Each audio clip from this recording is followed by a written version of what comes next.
Folks, it's Philip from Pacific Coast Yacht Sales, and we're on board our 28-foot Islander with an MD7 Volvo engine in it. The price point that we're asking for this boat, it's a great package and it's got a great running little engine. The owner did provide me with instructions on how to start up his engine, and that'll go with it as well. There's the panel for it. The first thing you're going to notice that the key is not turned on right now and the water temp is up. I don't know if the gauge works or not, but it's a reference thing.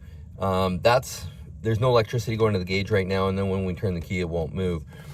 The oil pressure will. So the first thing we did was open up the through-hull valve. We look in the engine room compartment down there, and you'll see the valve beside the transmission. The yellow knob is in the upright position. You got 2 batteries. You got a 3-way battery isolator switch, and you got a little breaker switch that needs to be turned on, which I did. The black knob is your gear. The white knob is your throttle. It's up just a little bit. There we go.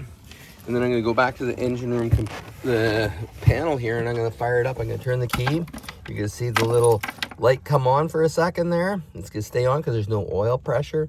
You can see the water temp didn't move. And I'm going to crank it over. Look at the oil pressure crank itself right up.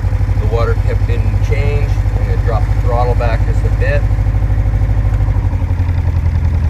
A well-maintained diesel engine will last a long time, and this one has been.